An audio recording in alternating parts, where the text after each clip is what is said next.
ನಮಸ್ಕಾರ. ಇದು ಸುದ್ದಿ ವಿಶ್ಲೇಷಣೆ. ನಾನು ಶಶಿಧರ್ ಭಟ್. ಇದು ನನ್ನ ಡಿಜಿಟಲ್ ವಾಹಿನಿ ಸುದ್ದಿ ಟಿವಿ. ಮಹಾರಾಷ್ಟ್ರದ ಉಪಮುಖ್ಯಮಂತ್ರಿ ಆಗಿದ್ದ ಅಜಿತ್ ಪವಾರ್ ವಿಮಾನ ಅಪಘಾತದಲ್ಲಿ ಅಸುನೀಗಿದ್ದಾರೆ. ಇದು ಹಲವು ಪ್ರಶ್ನೆಗಳನ್ನ ಮೂಡಿಸುತ್ತೆ. ಅದರ ಜೊತೆಗೆ ಇನ್ನೊಂದು ಚರ್ಚೆ ನಡೀತಾ ಇದೆ. ಅದಕ್ಕೆ ಕಾರಣ ಸುಮಾರು 1 ವಾರಗಳ ಹಿಂದೆ ಅಜಿತ್ ಪವಾರ್ ನೀಡಿದ ಒಂದು ಹೇಳಿಕೆ. ಅಜಿತ್ ಪವಾರ್ ಮತ್ತು ಬಿಜೆಪಿಯ ನಡುವಿನ ಸಂಬಂಧ ಏನಿದೆ ಅದು ಹಳಸ್ತಾ ಇತ್ತು. ಸೊ ಅದರ ಹಿನ್ನೆಲೆಯಲ್ಲಿ 1 ವಾರದ ಹಿಂದೆ ಅಜಿತ್ ಪವಾರ್ ಹೇಳಿದ್ರು, ಬಿಜೆಪಿಯ ಭ್ರಷ್ಟಾಚಾರದ ಫೈಲ್ಗಳು, ಕಡತಗಳು ತಮ್ಮ ಬಳಿ ಇವೆ. ಇದು ಅವರು ಬಿಜೆಪಿಗೆ ಕೊಟ್ಟಿದ್ದ ಎಚ್ಚರಿಕೆ ಆಗಿದೆ. ಬಿಜೆಪಿಯನ್ನು ಹೆದರಿಸೋದಕ್ಕೆ ಅವರು ಈ ಮಾತನ್ನು ಹೇಳಿದ್ರ ಅಥವಾ ಅವರ ಬಳಿ ನಿಜವಾಗಿ ಬಿಜೆಪಿ ಭ್ರಷ್ಟಾಚಾರದ ಫೈಲುಗಳಿದ್ವ? ಈ ಭ್ರಷ್ಟಾಚಾರದ ಫೈಲುಗಳೇ ಅವರ ಸಾವಿಗೆ ಕಾರಣ ಆಯ್ತಾ?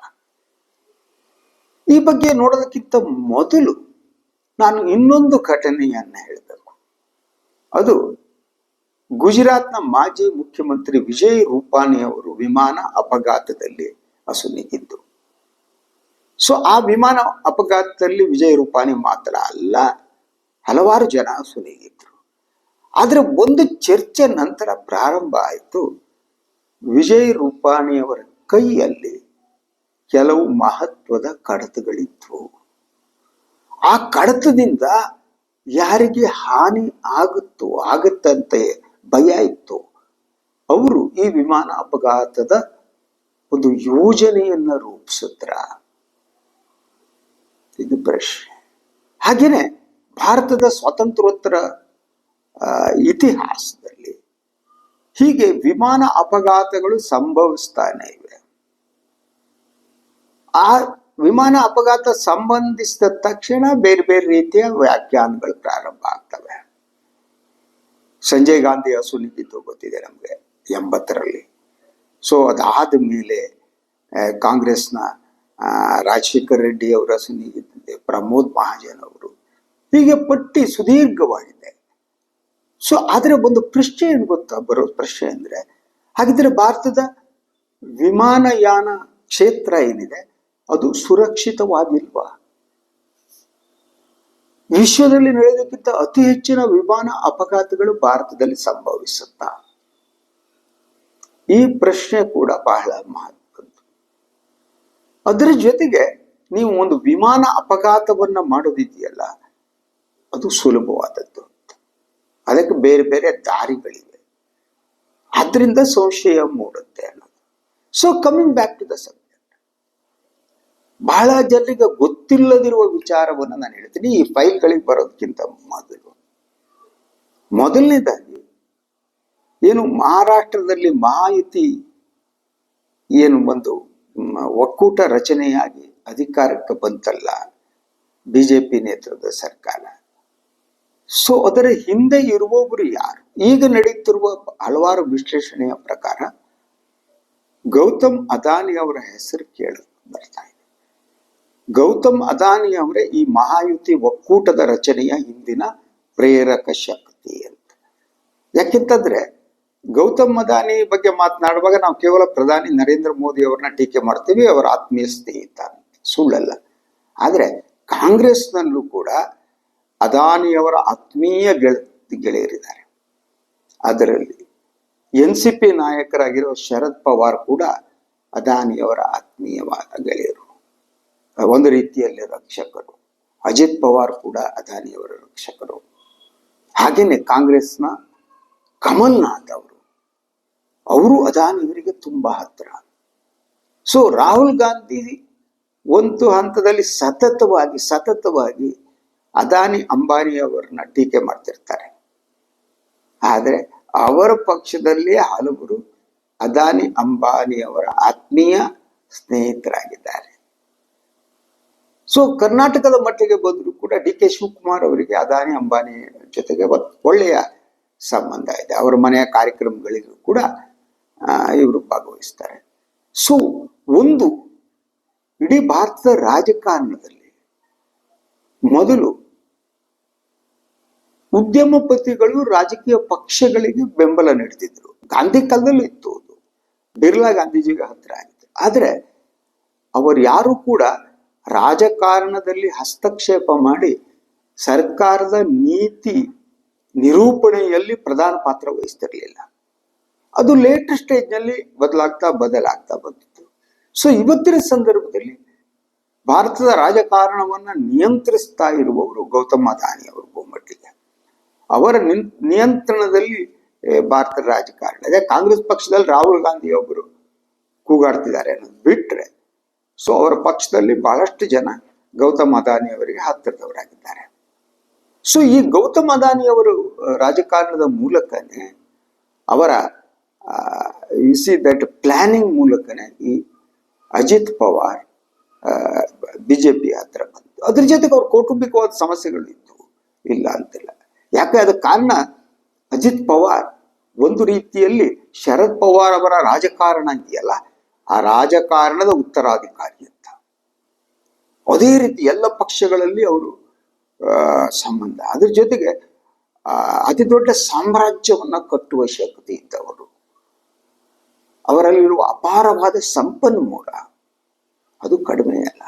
ಅದರ ಜೊತೆಗೆ ಶುಗರ್ ಲಾಬಿ ಏನಿದೆ ಅದರ ನಿಯಂತ್ರಣ, ಇದೆಲ್ಲವೂ ಸೇರ್ಕೊಳ್ಳುತ್ತೆ.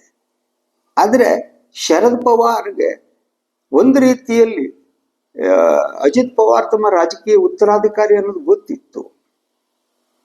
ತಮ್ಮ ಮಗಳೇನು ಸುಪ್ರಿಯಾ ಸುಳೆ ಹೇಳಿದ್ದಾರೆ, ಅವರು ದೆಹಲಿ ರಾಜಕಾರಣವನ್ನು ನೋಡ್ಕೊಳ್ಳಿ, ಸೊ ಮಹಾರಾಷ್ಟ್ರ ರಾಜಕಾರಣ ಅಜಿತ್ ಪವಾರ್ಗೆ ಅನ್ನುವ ತೀರ್ಮಾನಕ್ಕೆ ಬಂದಿತ್ತು. ಆದ್ರೆ ಯಾವಾಗ ದಟ್ ಅಜಿತ್ ಪವಾರ್ ಹೋಗಿ ಬಿಜೆಪಿ ಜೊತೆ ಮೈತ್ರಿ ಮಾಡಿಕೊಂಡ್ರು, ಅದನ್ನ ಸಂಪೂರ್ಣವಾಗಿ ಶರದ್ ಪವಾರ್ ವಿರೋಧ ಮಾಡಿರಲಿಲ್ಲ. ಪ್ರಧಾನಿ ನರೇಂದ್ರ ಮೋದಿಯವರ ಜೊತೆಗೆ ಶರದ್ ಪವಾರ್ ಅವರಿಗೆ ಅತಿ ಆತ್ಮೀಯವಾದ ಸಂಬಂಧ ಇದೆ, ಅತಿ ಹತ್ತಿರ ಸಂಬಂಧ. ಸೊ ಹಲವು ವಿಚಾರಗಳಲ್ಲಿ ಶರದ್ ಪವಾರ್ ಅವರ ಸಲಹೆಯನ್ನ ಮೋದಿ ಪಡ್ಕೋತಾರೆ, ಅಂತಹ ಸಂಬಂಧ. ಅದಾನಿ ಮೋದಿಯವರಿಗೂ ಆಪ್ತರು, ಶರದ್ ಪವಾರಿಗೂ ಆಪ್ತರು. ಸೊ ಹೀಗೆ ಈ ಇಡೀ ರಿಲೇಷನ್ ಏನಿದೆ ಇದು ಒಂದು ರೀತಿಯಲ್ಲಿ ದಟ್ ಕಾಂಪ್ಲೆಕ್ಸ್ ಆಗಿದೆ ಅಂತ. ಸೊ ಇತ್ತೀಚೆಗೆ ಶರದ್ ಪವಾರ್ ಮತ್ತು ಅಜಿತ್ ಪವಾರ್ ಒಂದಾಗುವ ಮಾತು ಕೇಳಿ ಬರ್ತಿತ್ತು. ಸ್ಥಳೀಯ ಸಂಸ್ಥೆಗಳ ಚುನಾವಣೆಯಲ್ಲಿ ಒಂದಾಗಿ ಫೈಟ್ ಮಾಡಿದ್ರು, ಆದ್ರೆ ಅವರಿಗೆ ನಿರೀಕ್ಷೆಯಂತಹ ಫಲಿತಾಂಶ ಬಂದಿಲ್ಲ. ಈ ನಡುವೆ ಬೇರೆ ಬೇರೆ ಬೆಳವಣಿಗೆಗಳು ನಡೀತಾ ಇದ್ವು ಅಂತ. ಶರದ್ ಪವಾರ್ ಬಿಜೆಪಿಗೆ ಹತ್ತಿರ ಆಗ್ತಾ ಇದ್ದ ಹಾಗೆ ಅಜಿತ್ ಪವಾರ್ ಬಿಜೆಪಿಗೆ ಸೆಡ್ ಹೊಡಿತಾ ಇದ್ರು. ಅವರು ಮಾಯತೆಯಿಂದ ಹೊರಗೆ ಬಂದು ಇಂಡಿಯಾ ಒಕ್ಕೂಟದ ಕಡೆ ಹೋಗಬಹುದು ಅನ್ನುವ ಸುದ್ದಿಗಳು ಇತ್ತು. ಮಹಾರಾಷ್ಟ್ರಾದ್ಯಂತ ಈ ಬಗ್ಗೆ ಚರ್ಚೆ ನಡೀತಾ ಇತ್ತು. ಈ ನಡುವೆ ಅಪಘಾತ ನಡೆದು ಹೋಯಿತು, ವಿಮಾನ ಅಪಘಾತ. ಸೊ ಈ ಅಪಘಾತ ಆದ್ಮೇಲೆ ಈ ಒಂದು ಅಪಘಾತದ ಬಗ್ಗೆ ಸಂಶಯ ವ್ಯಕ್ತಪಡಿಸಿದವರಲ್ಲಿ ಹಲವರಿದ್ದಾರೆ. ಮೊದಲನೇದಾಗಿ ಪಶ್ಚಿಮ ಬಂಗಾಳ ಮುಖ್ಯಮಂತ್ರಿ ಮಮತಾ ಬ್ಯಾನರ್ಜಿ ಅವರು, ಅದರಂತೆ ಕಾಂಗ್ರೆಸ್ ಅಧ್ಯಕ್ಷರಾಗಿರುವ ಮಲ್ಲಿಕಾರ್ಜುನ್ ಖರ್ಗೆ ಅವರು. ಈ ಘಟನೆಯ ಬಗ್ಗೆ ಇದು ದುರಂತವೇ, ಆಕ್ಸಿಡೆಂಟೇ, ಅಥವಾ ಇದರಿಂದ ಒಂದು ಷಡ್ಯಂತ್ರ ಇತ್ತೆ, ಈ ಬಗ್ಗೆ ಚರ್ಚೆ ನಡೆಸಬೇಕು ಅಂತ ಬಹುತೇಕ ನಾಯಕರು ಒತ್ತಾಯ ಮಾಡಿದ್ದಾರೆ. ಆದ್ರೆ ಶರದ್ ಪವಾರ್ ಮಾತ್ರ ತನಿಖೆಗಿಂತ ಮೊದಲು ತಮ್ಮ ತೀರ್ಪನ್ನು ಕೊಟ್ಬಿಟ್ಟು ಇದು ಷಡ್ಯಂತರ ಅಲ್ಲ ಅಂತ. ಇದು ಬಹಳಷ್ಟು ಜನರಿಗೆ ಆಶ್ಚರ್ಯವನ್ನ ಉಂಟು ಮಾಡಿದೆ. ಯಾಕೆ ಶರದ್ ಪವಾರ್ ಹೀಗೆ ಹೇಳಿದ್ರು, ಯಾಕೆ ಷಡ್ಯಂತರ ಅಲ್ಲ, ತನಿಖೆ ಆಗ್ಬೇಕಂತ ಅವ್ರಿಗೆ ಯಾಕೆ ಇದು ಮಾಡಿಲ್ಲ, ಈ ಪ್ರಶ್ನೆಗಳು ಕೇಳ್ತಾರೆ. ಅದ್ರ ಜೊತೆಗೆ ಶರದ್ ಪವಾರ್ ಅವರಿಗೆ ಅಜಿತ್ ಪವಾರ್ ಅವರ ನಡವಳಿಕೆಯ ಬಗ್ಗೆ ಯಾಕೋ ಆತಂಕಗಳಿದ್ದಂತೆ ಇತ್ತೀಚೆಗೆ. ಅವ್ರು ಎರಡು ಗುರಿಗಳೇ ನಾನು ಹೇಳಿದೆ ನಿಮ್ಗೆ. ಒಂದು, ರಾಷ್ಟ್ರ ಮಟ್ಟದಲ್ಲಿ ತಮ್ಮ ಮಗಳು ಸುಪ್ರಿಯಾ ಸುಳೆ ಇರಬೇಕು ಅನ್ನೋದು. ಅದು ಮಾತ್ರ ಅಲ್ಲ, ಸುಪ್ರಿಯಾ ಸುಳೆ ಕೇಂದ್ರ ಮಂತ್ರಿ ಮಂಡಲದಲ್ಲಿ ಸಚಿವೆ ಆಗಬೇಕು. ಸೊ ಮಹಾರಾಷ್ಟ್ರ ರಾಜಕಾರಣವನ್ನ ಅಜಿತ್ ಪವಾರ್ ನೋಡ್ಕೋಬೇಕು ಅನ್ನೋದು ಶರದ್ ಪವಾರ್ ಇಚ್ಛೆ ಆಗುತ್ತೆ. ಆದ್ರಿಂದ ಅವರು ಸ್ಲೋಲಿ ಇಂಡಿಯಾ ಒಕ್ಕೂಟದಿಂದ NDA ಒಕ್ಕೂಟದ ಕಡೆಗೆ ವಾಲ್ತಾ ಇದ್ರು. ಇದೇ ಸಂದರ್ಭದಲ್ಲಿ ಅಜಿತ್ ಪವಾರ್ ಗುನ್ನ ಹೊಡೆಯೋದಕ್ಕೆ ಹೊರಟಿದ್ರು. ಅವರು NDAಯನ್ನ ಬಿಟ್ಟುಬಿಟ್ಟು ಇಂಡಿಯಾ ಒಕ್ಕೂಟದ ಕಡೆ ಬರೋದಕ್ಕೆ ಸ್ಟಾರ್ಟ್ ಮಾಡಿದ್ರು. ಹಾಗಿದ್ರೆ ಈ ವಿಚಾರದಲ್ಲಿ ದಟ್ ಚಿಕ್ಕಪ್ಪ ಮಗನ ನಡುವೆ ಭಿನ್ನಾಭಿಪ್ರಾಯ ತೀವ್ರಗೊಂಡಿತ್ತ. ಹೀಗಾಗಿ ಏನು ಹೋದ ಇದು ಪ್ರಕರಣವನ್ನ ತನಿಖೆ ಮಾಡುವುದು ಬೇಡ ಅನ್ನೋ ಮನಸ್ಥಿತಿಯಲ್ಲಿ ಶರದ್ ಪವಾರ್ ಇದ್ದಾರ, ಅಥವಾ ಇನ್ಯಾರನ್ನೋ ರಕ್ಷಣೆ ಮಾಡುವ ಒಂದು ಮನಸ್ಥಿತಿ ಅವರಲ್ಲಿ ಇದೆಯಾ? ಇಂತಹ ಹಲವು ಅನುಮಾನಗಳು ಮೂಡುತ್ತವೆ. ಆದರೆ ಈ ಮುಂದೆ ಕೂಡ ಅಷ್ಟೇ, NCPಗಳು ಎರಡು ಪಕ್ಷಗಳು ಒಂದಾಗ್ತಾವ ಇಲ್ವಾ ಹೇಳುವುದು ಕಷ್ಟ. ಆದರೆ ಮಹಾರಾಷ್ಟ್ರ ರಾಜಕಾರಣದಲ್ಲಿ ಅತಿ ಮಹತ್ವದ ಪಾತ್ರವನ್ನ ವಹಿಸಿದವರು ಶರದ್ ಪವಾರ್ ಅಂಡ್ ಅಜಿತ್ ಪವಾರ್.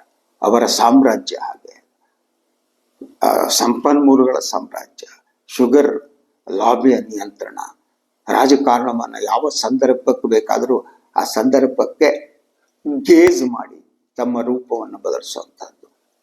ಎಲ್ಲ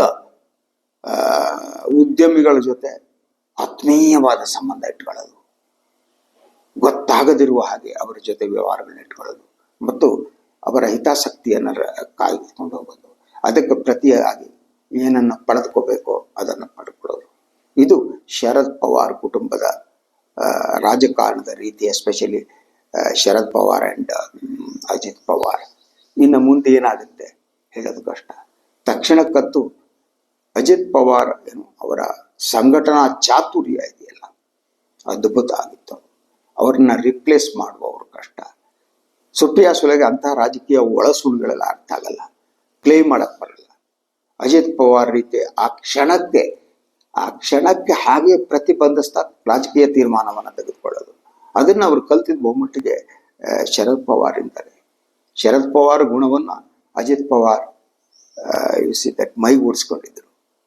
ಈಗ ದುರಂತದಲ್ಲಿ ಅವರು ಅಸ್ನಿಗಿದ್ದಾರೆ. ಕೊನೆಗೂ ಉಳಿಯುವ ಪ್ರಶ್ನೆ ಏನು ಗೊತ್ತಾ? ಅದೇ ಏನು ಫೈಲು, BJP ಭ್ರಷ್ಟಾಚಾರಕ್ಕೆ ಸಂಬಂಧಿಸಿದ ಫೈಲ್ಗಳು ನಿಜವಾಗಿಯೂ ಅಜಿತ್ ಪವಾರ್ ಕೈಯಲ್ಲಿತ್ತ? ಆ ಫೈಲ್ಗಳನ್ನು ತೆಗೆದುಕೊಂಡು ಅವರು ಬಾರಾಮತಿಗೆ ಹೊರಟಿದ್ರ? ಸೊ ಅದೇ ಕಾರಣಕ್ಕಾಗಿ ಅವರು ದುರಂತದಲ್ಲಿ ಸಾಯ್ಬೇಕಾಯ್ತಾ ಗೊತ್ತಿಲ್ಲ. ಆದರೆ ಇಂತಹ ಚರ್ಚೆ ಏನಿದೆ ಅದು ಮಹಾರಾಷ್ಟ್ರಾದ್ಯಂತ ನಡೀತಾ ಇದೆ. ಸೊ ಈ ಚರ್ಚೆ ಎಲ್ಲಿಗೆ ಹೋಗುತ್ತೋ ಗೊತ್ತಿಲ್ಲ. Let us wait and see. ಇದು ಇವತ್ತಿನ ಸುದ್ದಿ ವಿಶ್ಲೇಷಣೆ. ಇನ್ನೊಂದು ವಿಚಾರ ಮತ್ತೆ ಬರ್ತೀನಿ. ನಾನು ವಾಯಿನ್ ಲೈಕ್ ಮಾಡಿ, ಸಬ್ಸ್ಕ್ರೈಬ್ ಮಾಡಿ, ಬೆಲ್ ಐಕಾನ್ ಪ್ರೆಸ್ ಮಾಡೋಕೆ ಬರಬೇಡಿ. ಹಾಗೇನ ಸಾಧ್ಯ ಆದರೆ ಸಹಾಯ ಮಾಡಿ ಸ್ವತಂತ್ರ ಪತ್ರಿಕೋದ್ಯಮನ ಉಳಿಸಿ ನನ್ನನ್ನು ಆಶೀರ್ವದಿಸಿ. ನಮಸ್ಕಾರ.